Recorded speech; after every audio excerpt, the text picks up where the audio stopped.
No, they raided Mar-a-Lago. They started that. These were bad people that we had in our government before. They raided Mar-a-Lago. They went into my wife's area. They went into my son's area, my young son.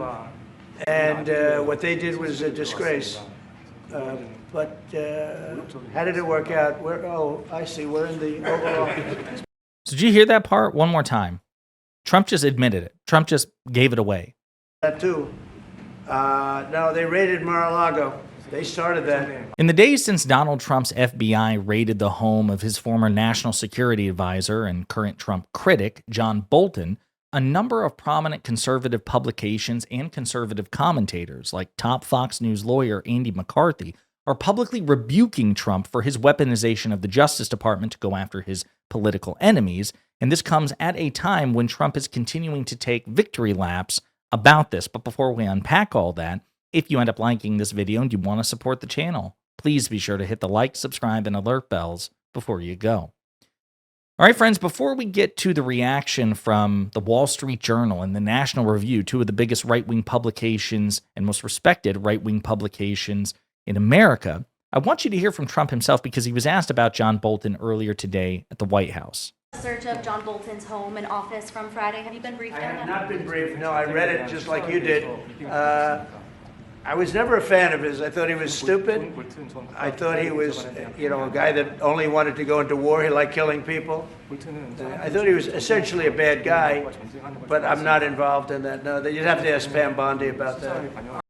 So, as a reminder, Trump was the one who hired Bolton in the first place. So if Bolton was stupid and a terrible national security advisor, then that's an indictment of Trump's judgment. That means Trump is really stupid and really bad in his job, number one. And number two, Trump has repeatedly over the years publicly bashed and threatened John Bolton. And one of the first acts Trump took when he got back into power was to remove the security detail protecting John Bolton from Iranian threats, because John Bolton helped Donald Trump assassinate an Iranian general during the first Trump administration.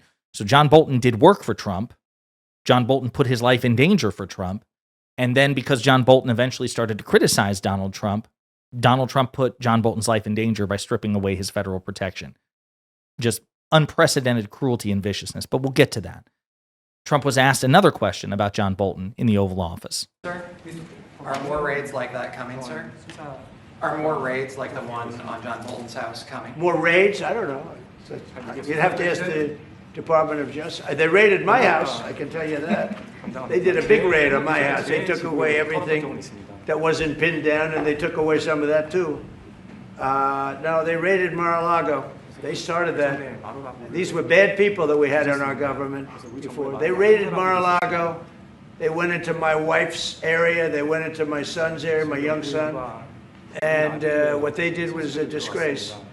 But how did it work out? Oh, I see. We're in the Oval Office. So did you hear that part? One more time. Trump just admitted it. Trump just gave it away. That too. No, they raided Mar-a-Lago. They started that. So Trump just admitted. Trump just gave the game away.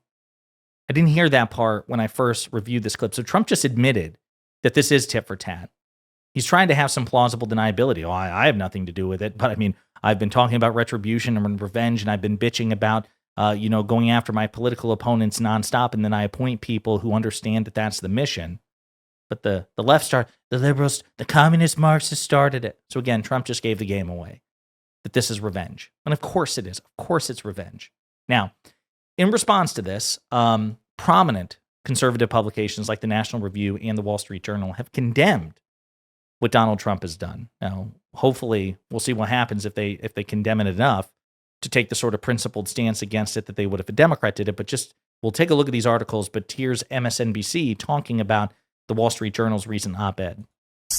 The Wall Street Journal's editorial board is writing about Friday's search. The piece, entitled Trump's Vendetta Campaign Targets John Bolton, reads in part, quote, President Trump promised voters during his campaign for a second term that he had bigger things on his mind than retribution against opponents. But it is increasingly clear that vengeance is a large part, maybe the largest part, of how he will define success in his second term. So let's take a look at some of the writing. Again, we're going to look at the writing of Andy McCarthy, who's a top legal analyst at Fox News. But first, I want to start with the Wall Street Journal because their editorial board actually weighed in. So the editorial board says Trump's vendetta campaign targets John Bolton. The FBI raid makes clearer that second-term success for Trump includes retribution. And again, the MSNBC Mika Brzezinski just read the intro to that, and so we'll continue. Trump's revenge campaign took an anonymous turn Friday as FBI agents raided the home and office of Trump's first-term national security advisor, John Bolton. They brought 2 broad warrants to search the premises. Agents showed up unannounced at his Bethesda, Maryland home at 7 a.m. They confiscated his wife Gretchen's phone because it was visible and not on her person. Bolton had already left for his office, which is where FBI agents greeted him.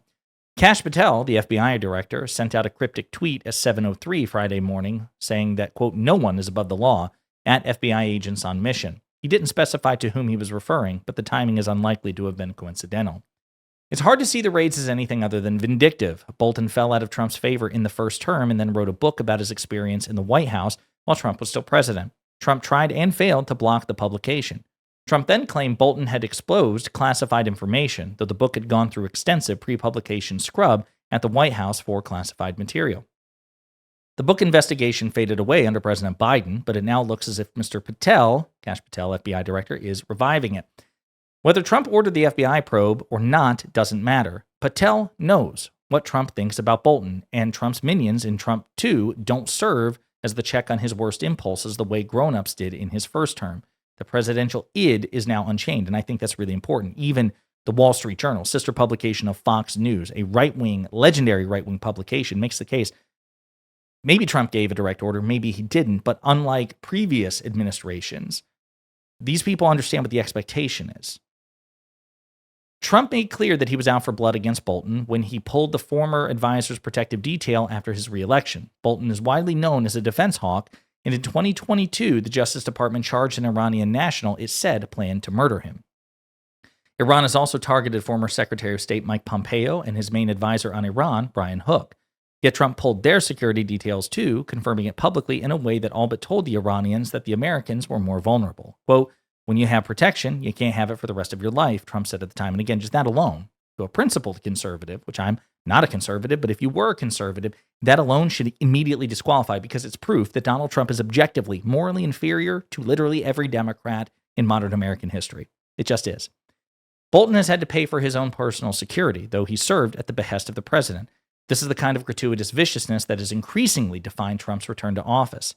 It's unlikely that Bolton broke any laws on national secrets, and he certainly didn't share any with us over our long association with him, because of course he's a Wall Street Journal contributor. But perhaps Trump intends for the process itself to be punishment, even if there's ultimately no criminal charge. Bolton has to pay for legal counsel, and his family has to endure the anxiety of being under federal government siege. Bolton has continued to speak candidly about Trump's second-term decisions, pro and con, including in these pages this week. Trump may also hope that the FBI raid will cause Bolton to shut up, though knowing him, we can't imagine that working. The real offender here is a president who seems to think he can use the powers of his office to run vendettas. We said this was one of the risks of a second Trump term, and it's turning out to be worse than we imagined, which is probably why you should have fucking endorsed the Democrats who would not do this. Food for thought. But I digress. At least they're acknowledging Trump's moral inferiority and the fact that he's an authoritarian far worse than the worst Democrat could possibly be. So that was the Wall Street Journal. What about the National Review? Well, National Review, I would argue, is even more right-wing, probably less principally right-wing, more in the, they're halfway between, I don't know,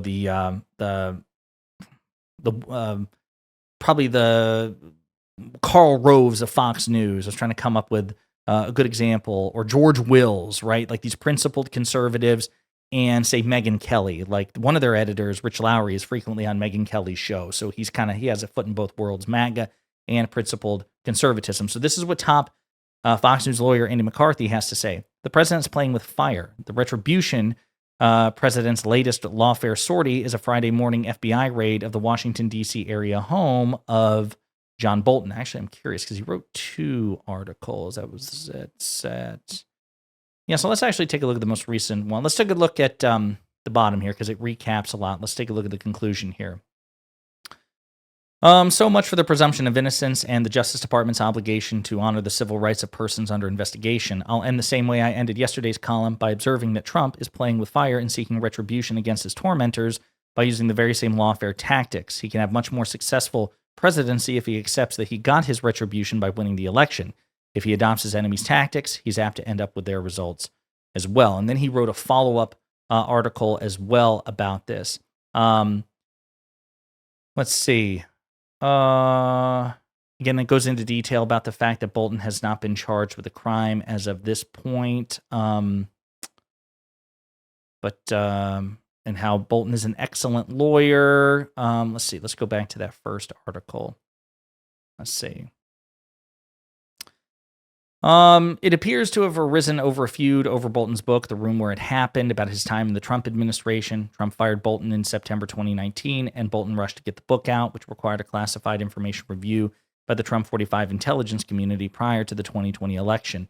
The book depicted Trump as incompetent and unfit for the presidency. It is very lengthy and includes quotations from conversations about highly sensitive topics, crossing into the area of what Intel speak is referred to as information, quote, born classified, and goes into the history here. But what Andy McCarthy makes the case is that, again, Trump's playing with fire and seeking to weaponize the Justice Department against his opponents. So he clearly doesn't support the prosecution, or rather the raid against John Bolton at this time. And now, listen, I want to be clear. It's entirely possible that John Bolton broke the law. It's possible. And I think that if somebody breaks the law and they are a political opponent of the administration, be it a Democrat or Republican, that doesn't mean you get a get out of jail free card. Oh, you can't prosecute me because I'm your political opponent. That's not true, and we can't expect that. What it means is the administration has to be very, very careful to make sure that they are signaling to the public that they're not going after this person simply because they're a political opponent. That's what's important. I don't mind Democrats going after Republicans or even Republicans going after Democrats, but it needs to be done in a really fastidious, careful way to try to engender public trust. The problem is Trump has destroyed that because of his aggressive public proclamations, unlike President Biden or President Obama or President Clinton, that he would go after his political opponents. And then he put people in charge like Kash Patel and Pam Bondi and others who have echoed such sentiments. So we have no reason to give Trump or Patel or Bondi the benefit of the doubt and every reason not to. And that's why even the Wall Street Journal, Andy McCarthy, and so many others are like, this seems shady as hell. We'll see what happens, but again, it's just Trump, I think, flexing his authoritarian muscle, and we have 3.5 years to go. I think it's going to get considerably worse. But in the meantime, let me know what you think in the comments.